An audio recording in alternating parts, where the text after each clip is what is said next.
Aren't you Maria? I'm not your Mary. So you are Maria. I am. If you want me to be. All I want from you is an answer. Doesn't matter who I am.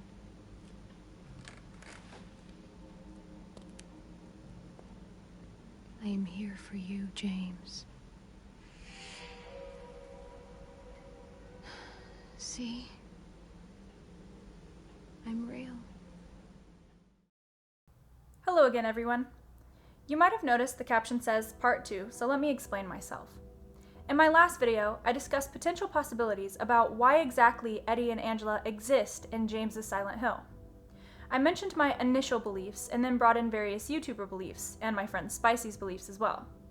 But I find that there's still so much more to say, and I've revised my thoughts a little bit since then. Before we get started though, I feel like I should clarify some things.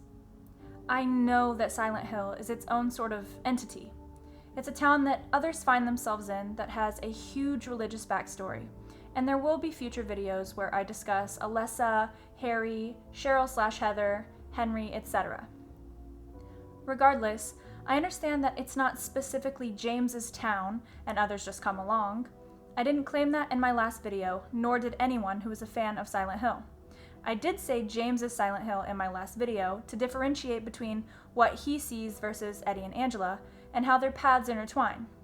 With that said, I will be using that same terminology in this video, for clarity's sake, so that there's not a misunderstanding. Also, I don't claim to have all of the answers, or that I'm 100% correct. Nobody will ever fully know Silent Hill like the creators, but that's why we're all seeking out the theories that we do, because that's all they are, theories.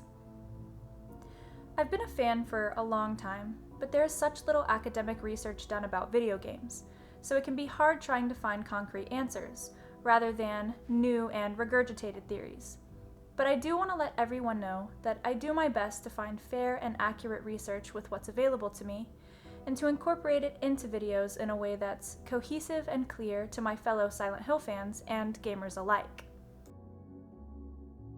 Now, the reason I'm back is because I realized there were some gaps in my explanation that weren't sitting well with me from my last video.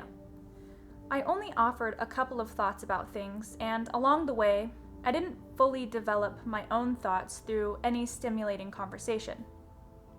Since then, I've had some conversations trying to hash out why exactly Eddie fights James, and why James has to interact with Abstract Daddy at all. So, once again, why exactly their paths cross. I also didn't mention this in my last video, but I'm refraining from discussing Laura because I'm taking her existence literally, so she knew Mary in the hospital, etc. I do, however, see her as a catalyst getting James from point to point, but I'm sure many Silent Hill fans have heard she's innocent, the town is abandoned to her, etc., so I'm going to refrain discussing her place in Silent Hill. Now, for this video, I want to go ahead and let you know of the conversation and thought process that brought me to this new conclusion. James is Eddie and Angela's Maria. Alright. Please don't burn the witch at the stake yet. Stay with me. One of the commenters I talked about in my last video suggested something from Reddit about the three characters being in Silent Hill for murder. However, I expressed that I don't believe Eddie murdered anyone, besides the dog, because Masahiro explicitly confirmed this. So, why are they all there? They are each being forced to confront their pasts that they have been trying to run away from. We know this. So, just to reiterate things that Silent Hill fans would of course know, James hasn't accepted the fact that he murdered his wife, and therefore came to Silent Hill trying to avoid that, but of course, forgets about the murder, and instead is being forced to confront the fact that he did, in fact, murder Mary. Eddie, of course, is running away from his bullies and the potential fear of getting caught by them, or anyone else that might know he murdered the dog and shot the jock in the leg, and Angela murdered her father and brother, and as we see in the game, she's had a hard time accepting the fact that she did this. Anyway, the idea is that each of them are being forced to confront their pasts that they have explicitly been trying to run away from, like previously stated. I discussed this topic further with my stepdad, and we re-established that Pyramid Head is a manifestation from James's psyche, or, in my words, one of James's monsters.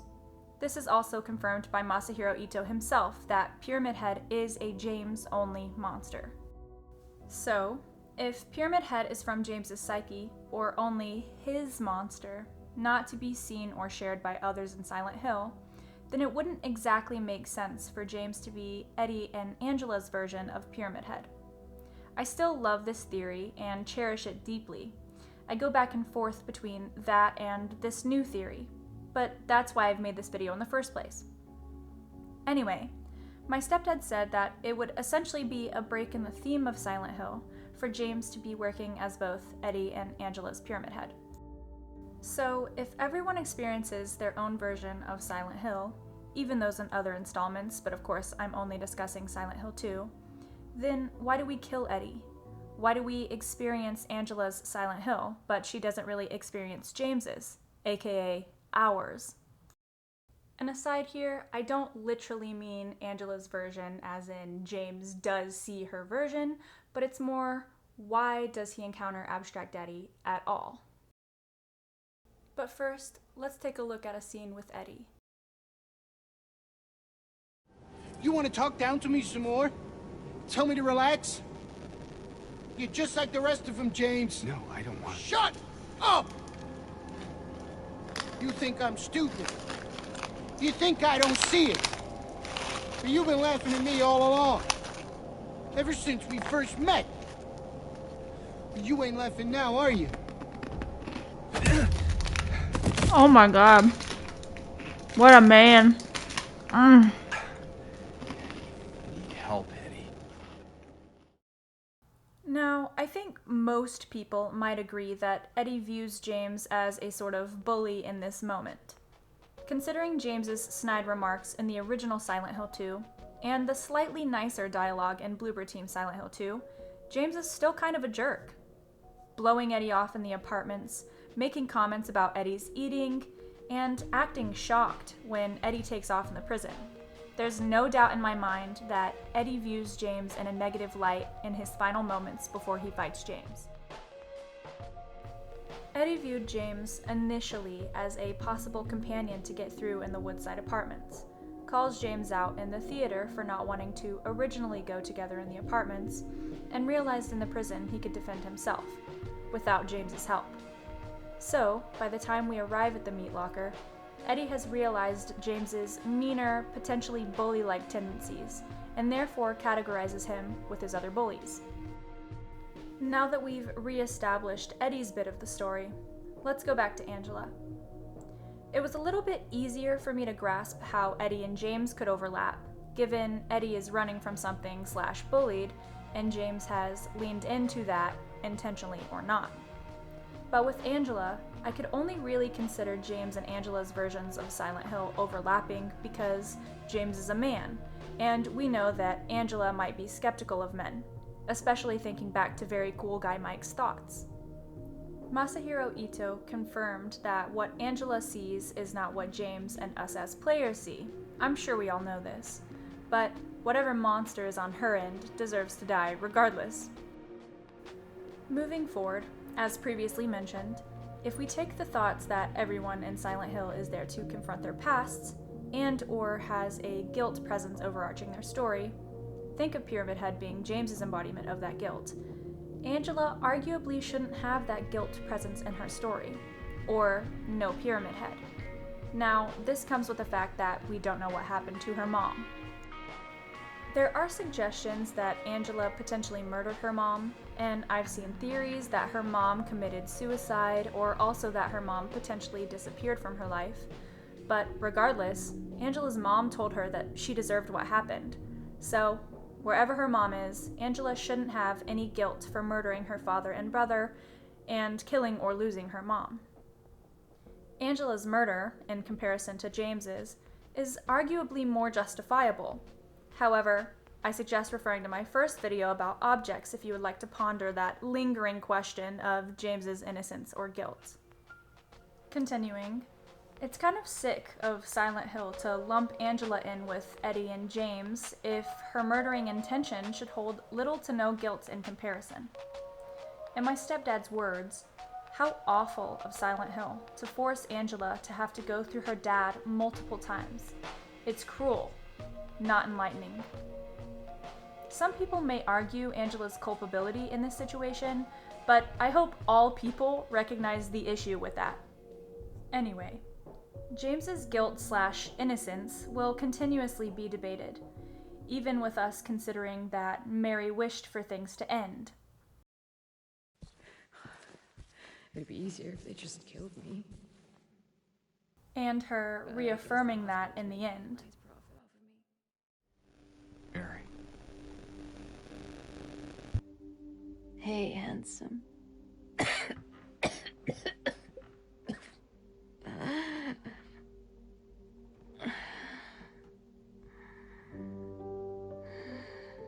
sorry. Don't be. I told you. I wanted the pain to end. Yeah. And even with James's blatant admission that he did it out of hatred.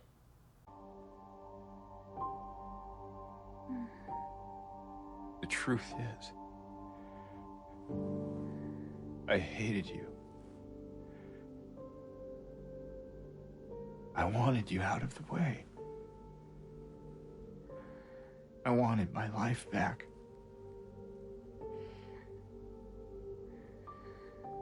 If that's true, then why do you look so sad? But even with all of that, I think the majority of sane fans will agree that Angela doesn't have a reason to feel guilty about anything, as her family is absolutely problematic.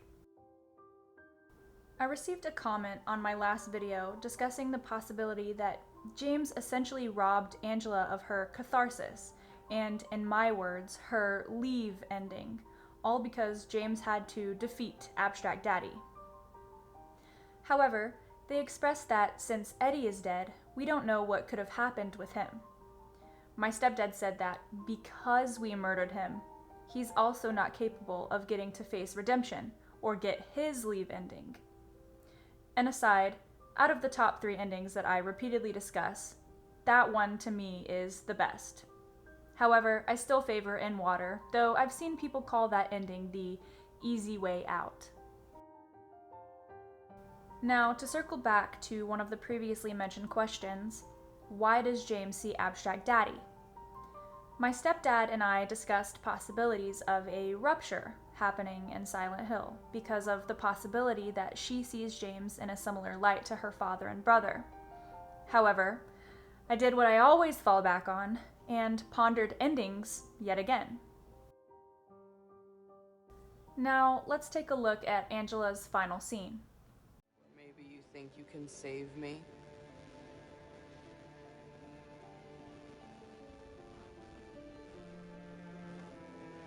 Will you love me? Care for me? Heal all my pain?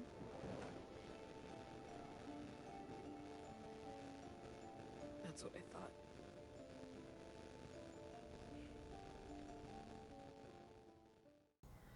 As I pondered this scene with my stepdad, I asked, I kind of wonder if James were to take Angela in/adopt her like she asks sarcastically in the end, if that would have been her Maria ending.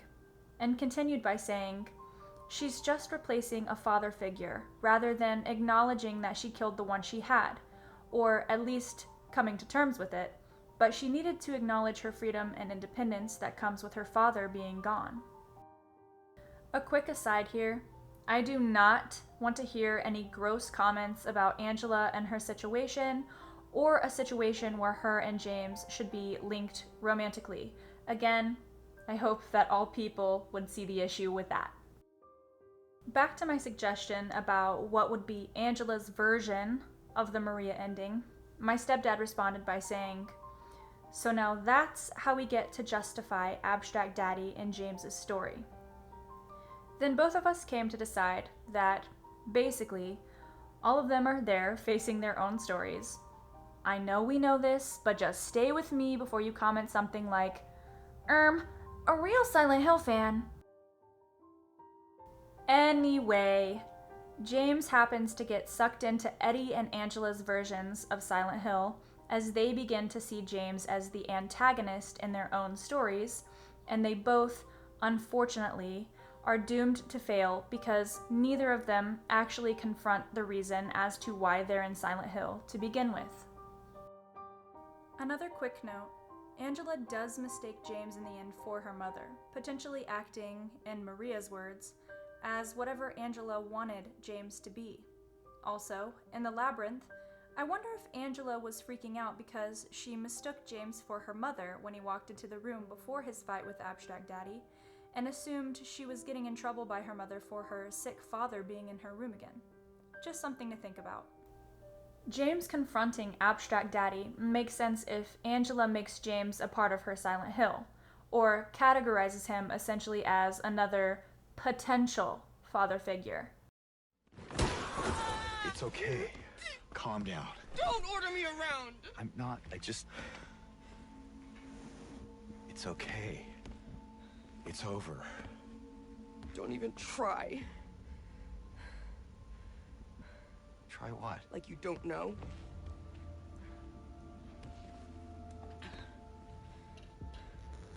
I see what you're doing. It's always the same with you. You're only after one thing. Angela, please. You don't have to lie. Oh, baby. Say it. Or you could just force me. Like he always did.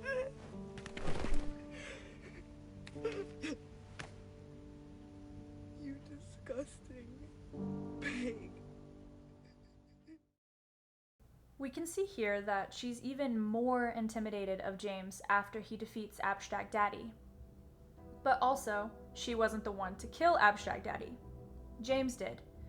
And therefore, since she was unable to, still not excusing her father's actions, regardless of what incels say online, she is essentially doomed to her version of what the in-water ending is, her inevitable suicide.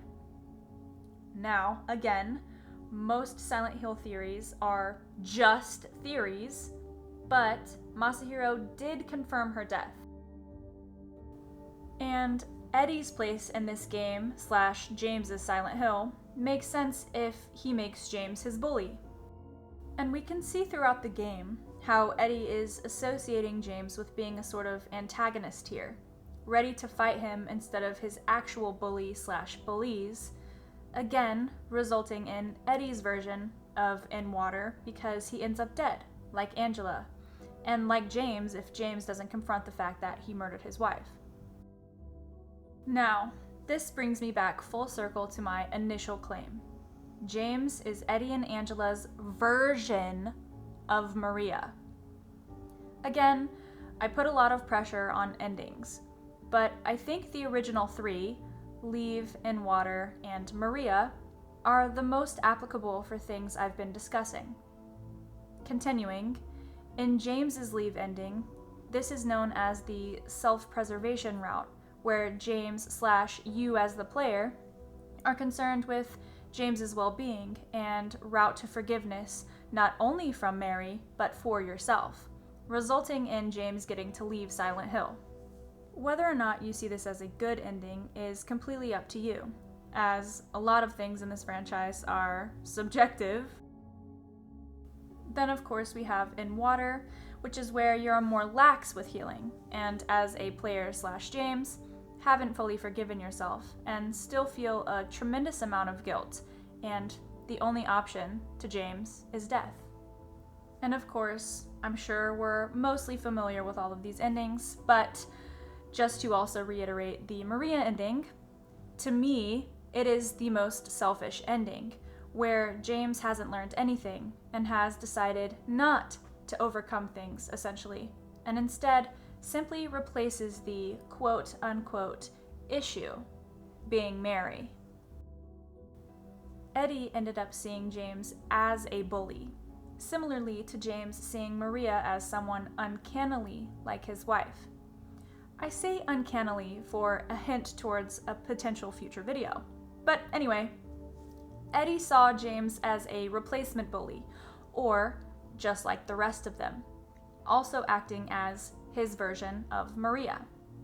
If Eddie tackled Silent Hill with James like he originally requested, maybe using James as protection from the bullies, that would have been his Maria ending. Then also, if James were to act as Angela's replacement father figure, he essentially would be acting as her version of Maria, just a replacement with no learning or growing from it. I think if James did end up taking Angela in, similarly to Laura, that would be Angela's Maria ending. So, I think that if Eddie confronted and killed/dealt with his bully on his own, instead of misplacing that anger onto James, and if Angela beat Abstract Daddy on her own, rather than having James kill him, then they both could have had their leave ending. As it is, in my opinion, the quote-unquote best of the main three. Again though, not my favorite of those endings. Now, I hope this new theory from me didn't stir up any boiling hatred. I haven't seen anybody with a theory like this, but if there are people out there, please send them my way. Really quickly, honorable mention to this person in the comment section of my last video. They're one of the only people I've seen that had similar thinking to my stepdad and I about James being Eddie and Angela's version of Maria. I would have loved to hear more from them, but their brief statement will suffice. I've been in this fandom a long time. I've seen tremendous amounts of thoughts and opinions on all of the games, but since the remake has been out, it's been the one I've focused on. I say this because, yes, I've seen the meat locker theories about Eddie and how his breath always looks cold. I've seen discussion about Laura and the abandoned town. I've seen the vile comments about the remake and its actors' voice acting, which I heavily disagree with. I think they all did a phenomenal job. I've heard many theories about Pyramid Head representing sexual tensions or repressions, and James's guilt and desire for punishment, which I agree with the latter, not the former. Because of course, I tell you guys that I always double check with my guy Masahiro Ito, and even Akira Yamaoka from time to time, honestly. But with that said, I agree with some theories I've seen, and just simply disregard those that I don't agree with. However, I won't bash people for fresh takes or theories or thoughts about any of the Silent Hill games unless they're absolutely vile. I think that this is how we continue to have fun and unravel the rich lore Team Silent and Bluebird Team have created for fans like us. Unless, again, you say anything gross about the characters, especially Angela or Laura. But anyway, I hope you enjoyed this part 2/new theory about why I think Eddie and Angela's versions of Silent Hill intertwine with James's version. As always, it's just a theory, okay? I'm not gonna do the fan theory yelling at you again, I'm so sorry about that. Anyways, I have had some people request my thoughts on Silent Hill 1 and 3, and in that case, I'd also discuss Silent Hill 4 and eventually Silent Hill F. But I do also plan to work on videos for other games and even playthroughs or streams. Please tell me you're gonna take a vow of silence. Okay, did you at least find the thingy? They're not funny, bro. Boing. Here's our one-way ticket to the spirit realm. You know what? No. I've just been through enough spooking for one night, okay? I see a hot bath in my crystal ball. All right? So have fun. Oh, but watch out for that. However, if you would like to see something from me in the future, leave it in the comments. Thank you, everyone. See you next time.